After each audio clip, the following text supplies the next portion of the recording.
Hello everyone, कैसे हैं आप सब मित्रों। मेरी समझ से सभी बढ़िया होंगे, अच्छी तरीके से अपनी पढ़ाई कर रहे होंगे, क्योंकि अब पढ़ाई करना ज़रूरी है। क्योंकि भैया तिथि हमारी निर्धारित हो चुकी है। जैसे कि मैंने अपनी पिछली वीडियो में आपको बताया ही था, हमें फरवरी तक पूरा टारगेट कंप्लीट करना है, ताकि हम अपनी पूरी तैयारी के साथ इस पेपर में लग जाएं, ताकि अधिकारी का पद भाई हमको ही मिले। ठीक है, तो उसके साथ ही मैं अपनी श्रृंखला में आपको वीडियो देता जा रहा हूँ। मैं बात कर रहा था मुगल वंश की, तो मुगल वंश में मैंने अपनी पिछली वीडियो में बात करी थी आपसे बाबर के बारे में और हुमायूं के बारे में। तो चलिए आज बात करते हैं हम अकबर के बारे में। अब अकबर कौन थे? तो अकबर आपके हुमायूं के पुत्र थे, जिसके हुमायूं की मृत्यु के बाद 1560 में 1556 से ही कार्यकाल किसने संभाला? कार्यकाल संभाला अकबर ने। अगर मैं आपसे बात करूं तो 1555 से लेकर 1556 में एक साल शासन और किया था। जब उनका शासन 1530 से 1540 के बीच में जब चला, उसके बीच में शेरशाह की वजह से उनका जो शासनकाल था वो समाप्त हो गया था। पर 1555 से एक साल उन्होंने फिर अपना शासनकाल संभाला था, और 1556 से आपके अकबर ने इस कार्यकाल को संभाल लिया था। तो अगर मैं अकबर की बात करता हूं तो अकबर आपके 1556 से लेकर 1605 तक शासन करने वाला मुगल सम्राट बना था। ठीक है, ये वो मुगल सम्राट था जिसने 1556 से लेकर 1605 तक शासन किया था। अब 1556 में जब इन्होंने कार्यकाल संभाल लिया था, तो अकबर की जो विशेषताएं हैं, अकबर के बारे में जो कहानी है वो आपको मैं बता दूं। अगर देखा जाए तो एक लंबा समय आपको यहां पर नजर आ रहा है, क्योंकि मुगल साम्राज्य की अगर मैं आपसे बात करता हूं तो मुगल साम्राज्य जो आपका स्थापित किया था वो किसने किया था? वो आपका किसने किया था? बाबर ने किया था। और 1526 से ये कहानी शुरू हो गई थी। तो 1526 से लेकर 1885 तक की ये जो पूरी कहानी है, ये जो पूरी कहानी आपके सामने है, उसमें अगर देखा जाए तो अकबर का जो शासनकाल है ये काफी बड़ा रहा है। ठीक है, तो चलिए देखते हैं जरा अकबर की क्या क्या विशेषताएं रही हैं, अकबर का क्या रहा है। तो अकबर जो थे वो हुमायूं के बेटे थे। अकबर ने सर्वप्रथम कछवाहा राजपूतों से वैवाहिक संबंध स्थापित किए थे। कैसे किए थे? वैवाहिक आपके संबंध स्थापित किए थे, क्योंकि अकबर जानता था राजपूतों के साथ अगर मिलकर रहोगे तो काफी लंबे समय तक मुगल साम्राज्य की आन बान शान को बनाए रखोगे, क्योंकि दुश्मन जितने ज्यादा पैदा होंगे खतरा उतना ही ज्यादा बढ़ता है। तो सबसे पहले कछवाहा के राजपूतों से वैवाहिक संबंध स्थापित किए थे किसने? अकबर ने। आमेर, उसके बाद आमेर की जो आपके राजा थे, राजा बिहारीमल, जिनको आप भारमल भी कहते हैं, अकबर ने उनकी पुत्री के साथ विवाह किया था। आधीनता स्वीकार कर अपनी ज्येष्ठ पुत्री हरका बाई का विवाह करने की इच्छा भी व्यक्त की थी। और मैं आपको बता दूं, ये जो हरका बाई है, इनके साथ ही अकबर का विवाह हुआ था, और इन्हीं से जो पुत्र हुआ था जहांगीर, वही जहांगीर आगे चल के मुगल साम्राज्य का अगला शासक बना था। तो जो जहांगीर था वो जहांगीर अकबर और हरका बाई का ही पुत्र था। इसका इसी राजपूत राजकुमारी से शहजादे सलीम, जिसको जहांगीर की उपाधि मिली थी, का जन्म हुआ। मतलब शहजादे सलीम जो है वो उनके बचपन का नाम है, उनको बचपन में प्यार से सलीम कहा जाता था। और आगे चलकर जब उनका राज तिलक हुआ तो वो आपके जहांगीर के नाम से जाने गए। किस नाम से जाने गए? जहांगीर के नाम से जाने गए। आगे चलकर हम अकबर के बाद जहांगीर के बारे में भी पढ़ेंगे। ठीक है, तो ध्यान रखना, हरका बाई और अकबर का जो पुत्र था वही आपका कौन था? जहांगीर था, और वही आपके मुगल का अगला शासक बना था। चलिए आगे एक बात कर लेते हैं, हल्दी घाटी का युद्ध। चलिए हल्दी घाटी के युद्ध से कुछ जुड़ी जानकारी मैं आपको बता देता हूं।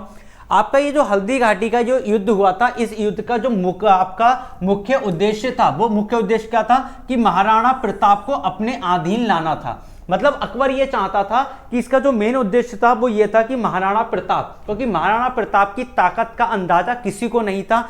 वो बहुत ही ज्यादा बलशाली एक व्यक्ति था, जो अगर अकबर के साथ भिड़ जाता तो मेरी समझ से शायद अकबर की भी सेना पूरी तरीके से समाप्त हो जाती। वो अकबर को खत्म कर सकता था। इसलिए अकबर को डर था कि कहीं महाराणा प्रताप मुझ पर आक्रमण कर अगर मेरे विरुद्ध खड़ा हो गया और मुझे समाप्त कर दिया, तो मुगल शासन यहीं पर हमेशा के लिए क्या हो जाएगा? नष्ट हो जाएगा, समाप्त हो जाएगा। इसलिए महाराणा प्रताप के साथ युद्ध जरूरी था। और उस युद्ध में अकबर खुद ना जाकर अकबर खुद ना जाकर किसको भेजता है, वो राजा मान सिंह को भेजता है, जो कि खुद एक राजपूत घराने से थे, मतलब हरका बाई के भाई के पुत्र थे। ठीक है, कौन थे? हरका बाई जो थी उनके भाई के पुत्र थे आपके मान सिंह, और राजा मान सिंह 9 रत्नों में से एक रत्न थे आपके अकबर के शासन के।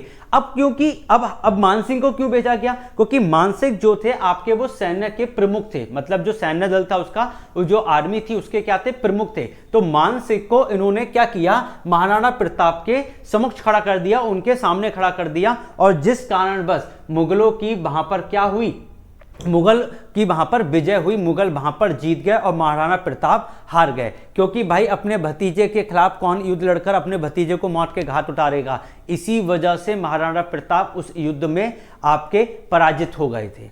ठीक है, अब हल्दीघाटी युद्ध की अगर मैं बात करता हूं तो मैं आपको बता दूं, इसकी तिथि याद रखिएगा, ये आपका 18 जून में हुआ था। कब हुआ था? 18 जून को ये आपका युद्ध हुआ था। आपका कब हुआ था? ये 1576 में। कब हुआ था? 18 जून 1576 में हल्दी घाटी का युद्ध हुआ था, और ये अकबर के शासन का सबसे ज्यादा देखा है तो प्रचलित आपका युद्ध है हल्दी घाटी का युद्ध। और ये कब हुआ था? ये आपका 1576 में हुआ था, 18 जून। तिथि आपको याद रखनी पड़ेगी और आप याद रख लीजिए। इसमें कौन कौन सामने आए थे? तो इसमें जो युद्ध करा था वो किस किसने किया था? एक तो आपके महाराणा प्रताप थे और मान सिंह। ठीक है, मुगल की तरफ से जो आधीनता निभाई थी वो किसने निभाई थी? वो आपके राजा मान सिंह ने निभाई थी। किसने निभाई थी? राजा मान सिंह ने मुगल की तरफ से निभाई थी। और राजपूत की तरफ से कौन थे? तो राजपूत की तरफ से आपके कौन थे? महाराणा प्रताप थे। तो महाराणा प्रताप और मान सिंह के बीच में ये युद्ध हुआ था आपका 1576 में, जिसमें विजय किसकी हुई थी? तो विजय आपकी मुगल की हुई थी। किसकी विजय हुई थी? यहां पे मुगलों की विजय हुई थी। ठीक है, अपनी उदार धार्मिक नीति के अंतर्गत अकबर ने 1562, ये तिथियां आपको लिखनी पड़ेंगी, नोट कर लीजिए भैया, ये तिथियां बहुत जरूरी हैं। 1562 में दास प्रथा, 1563 में तीर्थ यात्रा कर, और 1564 में जजिया कर। जजिया कर वो होता था जिसमें तीर्थ यात्रा पे जब ये लोग हिंदू लोग जब जाया करते थे तो उन पर टैक्स वसूला जाता था। क्या वसूला जाता था? टैक्स।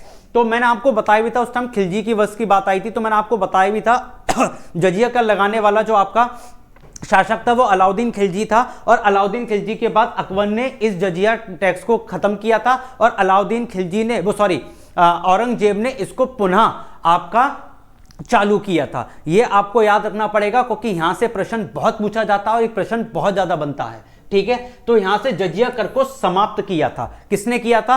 अकबर ने किया था। कब किया था? आपके 1564 में किया था। तो 1562 में दास प्रथा, 1563 में तीर्थयात्रा कर, और आपका 1564 में जजिया कर। इन तीनों करों को 3 सालों में अकबर ने खत्म कर दिया था अपने शासनकाल में। अपने सामाजिक सुधारों के अंतर्गत उसने बाल विवाह, सती प्रथा को भी रोकने का प्रयत्न किया था। क्या किया भैया? उसने प्रयास किया, उसने सती प्रथा को और बाल विवाह को भी रोकने का पूरी तरीके से पूर्णतः आपका क्या किया था? प्रयत्न किया था। तो भैया ये देख लीजिए, ये जो अकबर है भैया, अकबर का जो टाइम है ये भैया बहुत अच्छा टाइम है, क्योंकि अकबर ने इन चीजों में बहुत सी चीजें करी थी जो आपको जानना जरूरी है। और मैं आपको सिर्फ प्रमुख बातें ही बता रहा हूं, क्योंकि जब मैंने आपको कहा था कि मैं इसके बाद आपको क्या लगाऊंगा? आपके क्वेश्चंस लगवाऊंगा। तो जो आपके आरओ में प्रश्न आए हुए हैं, आपके पीसीएस लेवल में जो क्वेश्चन आए हुए हैं, जब मैं आपको वो क्वेश्चन लगवाऊंगा ना, आप देख लेना, चुटकी बजाते हुए आप क्वेश्चंस कर लेंगे। जब मैं आपको प्रैक्टिस क्वेश्चंस कराऊंगा, आप मुझ पर भरोसा रखिए। अब प्रैक्टिस मैं आपको बहुत जल्दी लेकर आने वाला हूं क्वेश्चंस की। आप देख लेना, अगर आपने ये वीडियो अच्छे से देखी है ना, और आपने अच्छे से कंटेंट तैयार कर लिया है अपने पास, आपने अच्छी तरीके से मेरी बातों को लिख लिया है, जो बात मैं आपसे बोल रहा हूं, अगर ये चीजें आपके पास हैं तो समझ लेना प्रैक्टिस क्वेश्चन तो आपकी बहुत झटपट चल रही होगी, अच्छी तरीके से चल रही होगी। ठीक है, अगला, मीर बख्शी मुख्यतः सैन्य विभाग का प्रमुख था। अब मैं आपको बता दूं, ये मीर बख्शी जो है वो किसी व्यक्ति का नाम नहीं है, ये किसी व्यक्ति का नाम नहीं है, ये बेसिकली एक पद है, ये बेसिकली एक पद है जो आपके सैन्य विभाग के प्रमुख को दिया जाता था। ठीक है, जैसे सैन्य विभाग का जो प्रमुख होता था, उस प्रमुख को एक पद दिया जाता था, और वो पद क्या था? वो पद आपका मीर बख्शी था। तो मैं आपको बता दूं जी भैया, मीर बख्शी का जो पद है ये मुगल साम्राज्य में दिया जाता था, लेकिन इससे पहले इसकी जो शुरुआत करी थी वो शुरुआत अलाउद्दीन खिलजी ने करी थी। किसने करी थी? अलाउद्दीन खिलजी ने की थी। जी हां, 1296 में जब अलाउद्दीन खिलजी आया था। कौन आया था भैया? आपका अलाउद्दीन जब खिलजी आया था तो अलाउद्दीन खिलजी ने ही इस मीर बख्शी पद को देने की शुरुआत करी थी 1296 में, लेकिन ये उस वक्त में इतना ज्यादा लोकप्रिय नहीं हो पाया। उसके बाद मुगलों ने मीर बख्शी पद देने की शुरुआत करी और ये इस वक्त में जाकर बहुत ज्यादा लोकप्रिय हो गया था, प्रसिद्ध हो गया था। इसलिए क्वेश्चन जब आए, सबसे पहली बार इसको शुरू करने वाला जो आपका शासक था वो कौन था? वो अलाउद्दीन खिलजी था। लेकिन प्रसिद्ध ये पद कब हुआ था? तो मुगल शासन के साम्राज्य में हुआ था। समझ के बात के लिए 1296 में अलाउद्दीन खिलजी ने इस पद की शुरुआत करी थी। ठीक है जी। अकबर ने 1573 में घोड़े को दागने की प्रथा का पुनः प्रचलन किया। मैं आपको फिर बता दूं, घोड़े को दागने का मतलब क्या है? घोड़े को दागने का मतलब है कि घोड़े की त्वचा के ऊपर लोहे को गर्म कर कर एक चिन्ह लगाया जाता था, एक ठप्पा लगाया जाता था, जिससे यह साबित होता था कि ये जो घोड़ा है वो मुगल साम्राज्य का है। ठीक है, तो घोड़े पे एक दर्दनाक, देखा जाए तो एक दर्दनाक आपकी ये प्रचलन था उस वक्त का। इसको भी शुरू करने वाला, सबसे पहले इसको भी शुरू करने वाला जो आपका शासक था भैया, वो भी अलाउद्दीन खिलजी था। वो भी कौन था? अलाउद्दीन खिलजी था। तो घोड़े को दागने की जो प्रचलन था वो भी सबसे पहले आपका अलाउद्दीन खिलजी ने शुरू करवाया था। उसके बाद मुगल शासन में अकबर ने इसको फिर से पुनः आपका चालू करवाया। तो क्या था उसमें? घोड़े को एक मोहर होती थी जो लोहे की बनी हुई होती थी और उसको आग में गर्म कर कर आपके घोड़े की त्वचा पर लगा दिया जाता था, गरम, ताकि त्वचा की जो त्वचा थी उससे ही पूरी तरीके से आपका जो चिन्ह है वो अंकित हो जाए और पता लग जाए कि ये मुगल शासन का घोड़ा है। ठीक है। अकबर की मनसबदारी व्यवस्था दशमलव प्रणाली पर आधारित थी। किस पे थी? दशमलव प्रणाली पर आधारित थी। तो मैं आपको बता दूं दशमलव प्रणाली बेसिकली होती क्या है। तो ये 10 अंकों से आपकी प्रदर्शित होती है, जैसे 0 से लेकर 9 तक। 0 से लेकर 9 तक के अंक इसमें आपके प्रदर्शित होते हैं। और ये दशमलव प्रणाली, दशमलव का मतलब आप समझते ही होंगे, जैसे 1.2, तो 1 दशमलव का ये जो है ये 0.2 है, ये दशमलव है, ये इस प्रणाली पर थी। जो 0 से लेकर 9 तक ये 10 अंकों तक आपका क्या होता है? आपका प्रोड्यूस होता है। तो ये 0 से लेकर 9 तक ये जो आपका प्रदर्शित कर रहे थे, ये अंक आपके क्या करते थे? जो बनाते थे, ये जिस तरीके से आपका पूरा, जैसे मैं आपको बताऊं, एक एवरेज निकाला जाता था 10 साल का। बोले भाई कितना उत्पादन हुआ, कितना उत्पादन आपके राज्य में आया है, तो 10 साल का पूरा एवरेज निकाला जाता था। ठीक है। तो 10 साल का जो एवरेज निकलता था वो आपका दशमलव प्रणाली के अंदर ही अंतर्गत आता था। तो वहां पर जो प्रणाली थी वो दशमलव प्रणाली ही प्रचलन में थी, दशमलव प्रणाली ही यहां पर इस्तेमाल होती थी। ठीक है।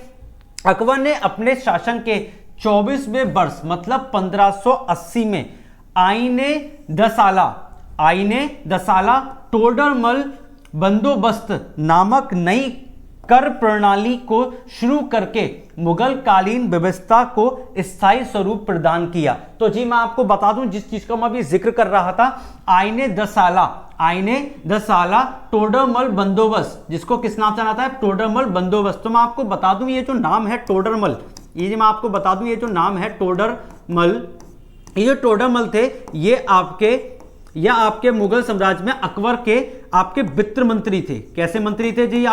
ये आपके अकबर के 9 जैमों मतलब नवरत्नों में से एक रत्न थे, जो कि वित्त मंत्री थे। ठीक है। इनके ही अधीन अकबर ने अपने 1580 में एक कर प्रणाली स्थापित की थी। और ये जो कर आपकी प्रणाली थी, इसका नाम क्या था? आईने दसाला। क्या नाम था इसका? आईने दसाला इसका नाम था, जो कि एक कर प्रणाली थी। कर प्रणाली थी जिसका नाम था आईने दसाला। इसका मतलब क्या है? इसका मतलब है, देखो दहसाला का मतलब देखो यहां पे क्या है? दहसाला का मतलब यहां पर यह है कि 10 वर्ष का जो उत्पादन है, 10 वर्ष का जो उत्पादन है 10 वर्ष का जो उत्पादन है उसका एवरेज निकाला जाएगा और उस एवरेज के हिसाब से ही देखा जाएगा कि किन 10 वर्षों में कितना अनाज और कितना हमारा मतलब एक्सपेंडिचर और कितना हमारा गेनिंग इनकम हुआ है। वो सारी चीजें जो थी वो कर प्रणाली में, तो टोडरमल जो कि वित्त मंत्री थे वो इस चीज को देखा करते थे। ठीक है, तो उन्हीं के नाम पर ये जो था टोडरमल का बंदोबस्त था, तो उन्हीं के ऊपर इसका कार्यभार था। ठीक है, जो कि आपके ये दशमलव प्रणाली को दर्शाता था। जो किसको दर्शाता था? आपके दशमलव प्रणाली को दर्शाता था। चलिए आगे देख लेते हैं। हरिविजय सूरी जैन साधु थे। कौन थे भैया? हरिविजय सूरी आपके कौन थे? जैन साधु थे, जिन्हें अकबर ने जगत गुरु की उपाधि से सम्मानित किया था। किसने किया था? एक भाई जैन गुरु आए। जैन गुरु कौन थे? आपके हरिविजय सूरी आपके जैन गुरु थे और उन्होंने अकबर को जगत गुरु के उपाधि से सम्मानित किया था। तो यह बात आपको नोट करने लायक है, यह बात आपको समझनी है।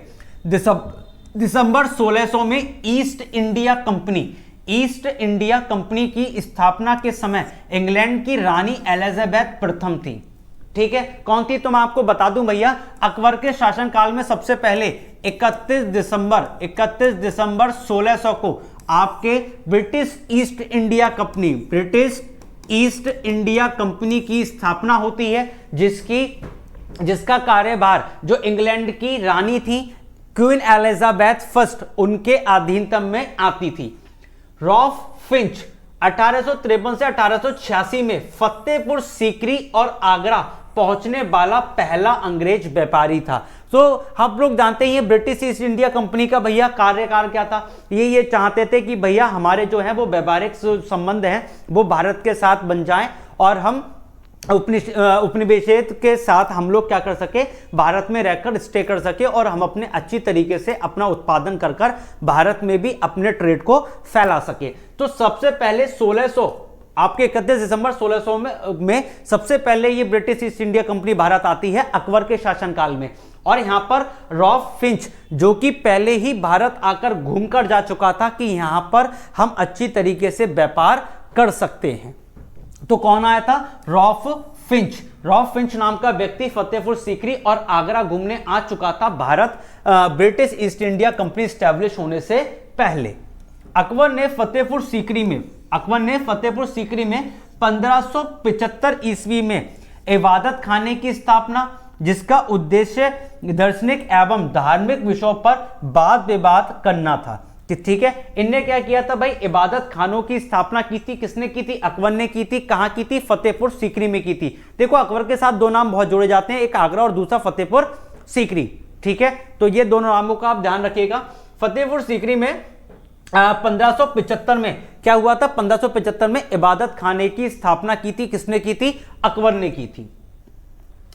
अकबर द्वारा बनाई गई श्रेष्ठतम इमारतें कौन सी थी? फतेहपुर सीकरी में है। देखो भैया मैंने आपको बताया था अकबर के साथ दो नाम बहुत जोड़े जाते हैं, एक आगरा और दूसरा फतेहपुर सीकरी। तो फतेहपुर सीकरी में जो श्रेष्ठतम इमारतें हैं वो सारी की सारी अकबर के द्वारा बनवाई गई हैं।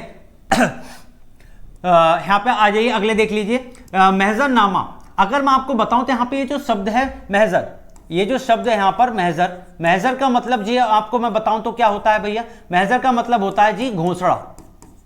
ठीक है, इसका मतलब क्या होता है? इसका मतलब होता है भैया घोषणा करना। अब घोषणा का मतलब क्या है? अब यहां पर लिखा हुआ है महजरनामा, इसका मतलब क्या हुआ? इसका मतलब यह है कि कई सारे लोगों की एक साथ एक पत्र पर गवाही। ठीक है, मतलब ऐसे लोग गवाही देते हैं तो एक ही पत्र पर कई सारे लोगों की गवाही या फिर उनकी दिक्कतें जो थी वो अबुल फाजल के पिता शेख मुबारक ने तैयार किया था। अब ऐसा क्यों किया गया था? क्योंकि फतेहपुर सीकरी में अकबर के द्वारा जो प्रचलन किया गया था उस प्रचलन से जो लोग अपने संतोषजनक या फिर असंतोष होकर अपनी जो बात कहना चाहते थे उस बात को महजरनामा कहा जाता है। और उस महजरनामा को तैयार किसने किया था? अबुल फाजल मैं आपको बता दूंगा आगे चल के, अभी 9 रत्नों में से एक रत्न है अबुल फाजल, जिसके पिता थे शेख मुबारक। उन्होंने इस महजरनामा को क्या किया था? तैयार किया था। प्रमुख मुगल बादशाह एवं उनका मकबरा, जैसे कि मैंने कल की क्लास में आपसे बोला भी था, मकबरों पे भी आपसे मैं बात करूंगा। अब मकबरा मैंने आपको कल बताया भी था, क्या बताया था कि आपका जो मकबरा जो आपके बाबर का मकबरा था वो कहां था, काबुल में था, ये बात मैंने आपको बताई भी थी। तो देख लीजिए भैया, बाबर का कहां था, काबुल में, अकबर का कहां था, सिकंदरा में, आपका जहांगीर का कहां है, लाहौर में, और शाहजहां का कहां बना हुआ है, आगरा में। सभी लोग जानते होंगे भैया ताजमहल, ठीक है, सभी लोग जानते होंगे भैया इनका जो मकबरा है वो क्या है, ताजमहल। तो शाहजहां, जहांगीर, अकबर और बाबर, इन सब के मकबरे ये आपके सामने रहे, इनको आप देख सकते हैं। चलिए आगे बढ़ जाते हैं, ठीक है। चलिए भैया, नौ रत्नों की मैं यहां पर बात कर लेता हूं आपसे, नौ रत्न, किसकी बात कर लेता हूं, नौ रत्न। तो नौ रत्न में कौन कौन थे, सबसे पहले थे आपके सामने बीरबल। बीरबल जो है वो आपके विदेश, वो आपके क्या थे, वो आपके विदेश मंत्री थे। क्या क्या थे वो आपके यहां से क्या थे, वो आपके विदेश मंत्री थे, ठीक है। तानसेन, अगले आपके नौ रत्न आते हैं, ये आपके गायक थे, ठीक है। अगला अबुल रहीम खाने खाना, ये आपके रक्षा मंत्री थे। अबुल फजल, ये आपके मुख्य सलाहकार थे। फैजी आपके शिक्षा मंत्री थे। राजा मानसिंह, ये आपके मुगल सेना के सुप्रीम थे। राजा टोडरमल, ये आपके वित्त मंत्री थे। आपके मुल्ला दो प्याजा, ये आपके रियासत की सुरक्षा के लिए थे। और आपके फकीर अजमुद्दीन, ये आपके धार्मिक मंत्री थे। तो ये आपके नौ रत्न थे जो आपके अकबर के साम्राज्य में, अकबर के राजमहल में बैठा करते थे, जिनको नौ रत्नों के नाम से जाना जाता है। और इन नौ रत्न के ऊपर बहुत सारी बातें की जाती हैं। तो मैंने बता दिया है कि ये रहे आपके नौ रत्न और ये रहे नौ रत्नों का कार्यकाल, जिनके हाथ में किस चीज का कार्यकाल सौंप रखा था अकबर ने, वो मैंने यहां पर लिख रखा है। एक बार आप चाहो तो स्क्रीनशॉट ले लीजिए, यह आपके लिए महत्वपूर्ण सूचना है।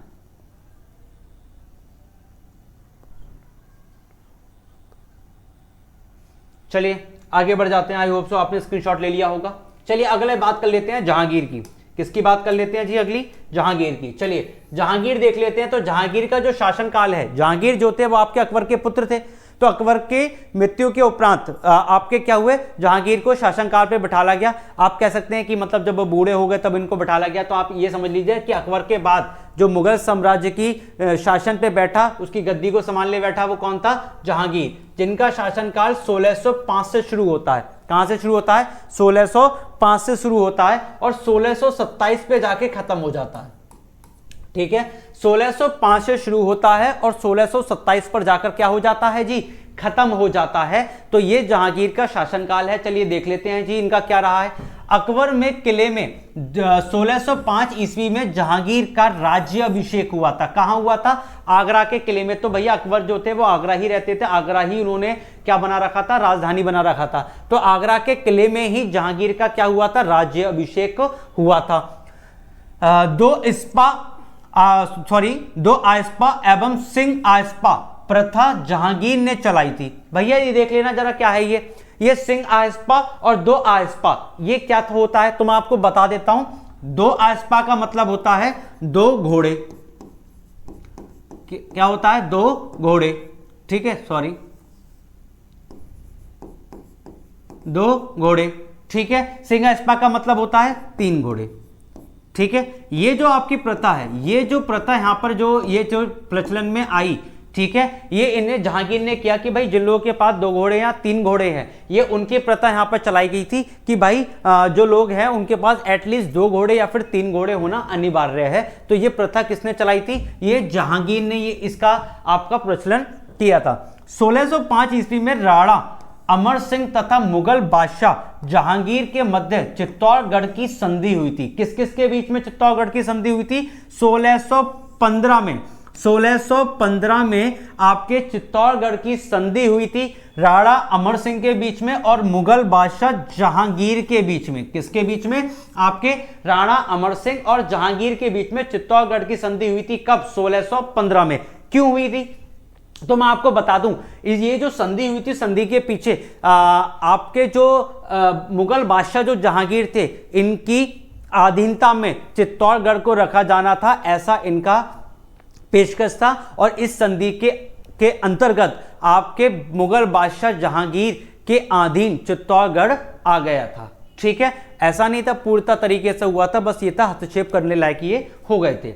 विलियम हॉकिंस विलियम हॉकिंस 1608 से 1611 ईस्वी में मुगल दरबार में उपस्थित होने वाला पहला अंग्रेज था। तो भैया बता दें, मुगल साम्राज्य में पहला ऐसा मुगल शासक जो भैया आपका उपस्थित हुआ था मुगल शासन के अंदर, मुगल दरबार के अंदर, और वो कौन था? वो था आपका विलियम हॉकिंस। वो कौन था आपका? विलियम हॉकिंस था। अगली बात कर लेते हैं। जहांगीर ने हॉकिंस को इंग्लिश खां की उपाधि देकर अमरनिया की एक स्त्री से उसका विवाह कर दिया था। ठीक है, अमरनिया की एक स्त्री थी जिसके साथ उन्होंने उसका विवाह कर दिया। ये एक जगह का नाम है जहां की स्त्री के साथ उन्होंने उसका विवाह करवा दिया, और विवाह करवाने के बाद अपने ही साम्राज्य में उसको क्या दे दिया? जगह दे दिया था। तो आपके जो जहांगीर थे उन्होंने हॉकिंस को एक उपाधि भी दी थी जिसमें कहा था उन्होंने उनको इंग्लिश खां। तो इंग्लिश खां के नाम से उनको एक उपाधि मिली थी। किसको? हॉकिंस को। जहांगीर के समय के आपके सर्वोत्कृष्ट चित्रकार उस्ताद मंसूर और अबुल हसन थे। कौन कौन से भैया आपके चित्रकार सर्वोच्च यहाँ पे चित्रकार कौन थे? एक तो आपके उस्ताद मंसूर थे और दूसरे आपके अबुल हसन थे। दोनों की विशेषताएं जान लीजिए जी। उस्ताद मंसूर किस चीज के प्रसिद्ध थे? ये आपके पक्षी विशेषज्ञ चित्रकार थे। और आपके अबुल हसन कौन थे? ये व्यक्ति के चित्र में महारत हासिल थी। तो भाई आपके अबुल हसन ये आपके हूबहू लोगों का क्या करते थे? तस्वीर बना दिया करते थे, उनको उसमें महारत हासिल थी। और आपके जो उस्ताद मंसूर थे वो क्या करते थे? वो आपके पक्षी विशेषज्ञ चित्रकार थे।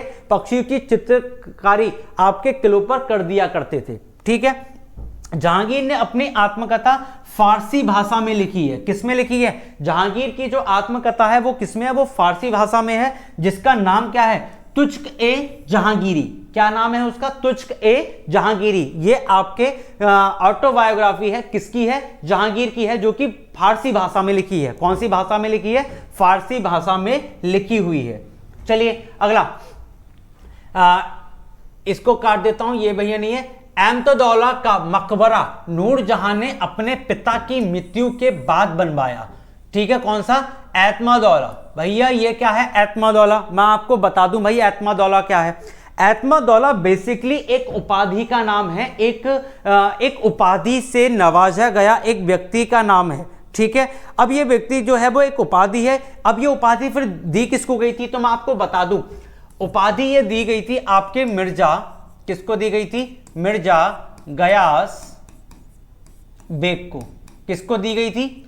आपके मिर्जा गयास बेग को दी गई थी। ठीक है, अकबर के समय में, मुगल शासन में अकबर के समय में ये व्यक्ति आता है, और ये व्यक्ति जब आता है तो आने के बाद ये आपके आपके राजघराने में शरीक हो जाता है, और इसको अकबर काबुल भेजते हैं। कहां भेजते हैं इसको?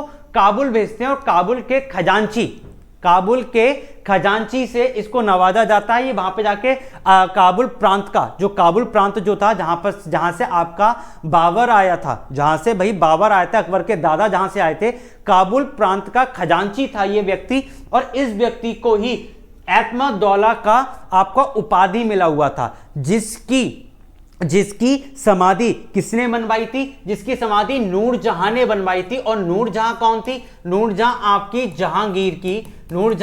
जहांगीर की पत्नी थी। किसकी पत्नी थी? जहांगीर की पत्नी थी नूरजहां। और नूरजहां ने ही ये इनका मकबरा बनवाया था। किनका? मिर्जा गयास बेग का। और मिर्जा गयास बेग को ही उपाधि मिली थी, जिसको क्या कहते हैं? एतमादौला कहते हैं। ठीक है, ये पहली कीर्ति है जो पूर्णतः संगमरमर से बनाई गई है। किससे बनाई गई है? पूर्णतः तरीके से संगमरमर से बनी हुई ये इनकी पूरी तरीके से मकबरा है, जिस मकबरा को किसने बनवाया था? नूरजहां ने बनवाया था। कब बनवाया था? अपने पिता की मृत्यु के बाद बनवाया था। तो ये कुछ संपूर्ण जानकारी थी जो कि आपको अकबर और जहांगीर के बारे में मैंने आज बताई है।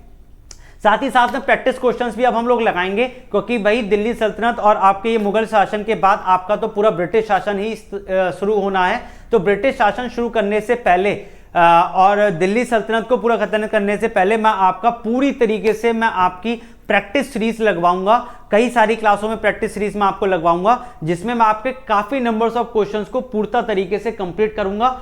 और जिसके बाद आपको अच्छी तरीके से यकीन हो जाएगा कि हाँ, अगर हम ये सब डाटा कंप्लीट कर रहे हैं तो समझ लीजिए हमारे जो क्वेश्चंस हैं वो अच्छी तरीके से हम सॉल्व कर पा रहे हैं और हमें संपूर्ण जानकारी इस चैनल के द्वारा दी जा रही है। तो चैनल के साथ बने रहें, चैनल को सब्सक्राइब करें, वीडियो को लाइक करें, अपने दोस्तों के साथ शेयर करें और खूब सारा अपना प्यार बनाए रखें। उसी के साथ मैं प्रियम सर आज आपसे इजाजत लेता हूं और मिलते हैं हम अपने YouTube चैनल एनपीसी गुरुकुल में अगली वीडियो के साथ। नमस्कार।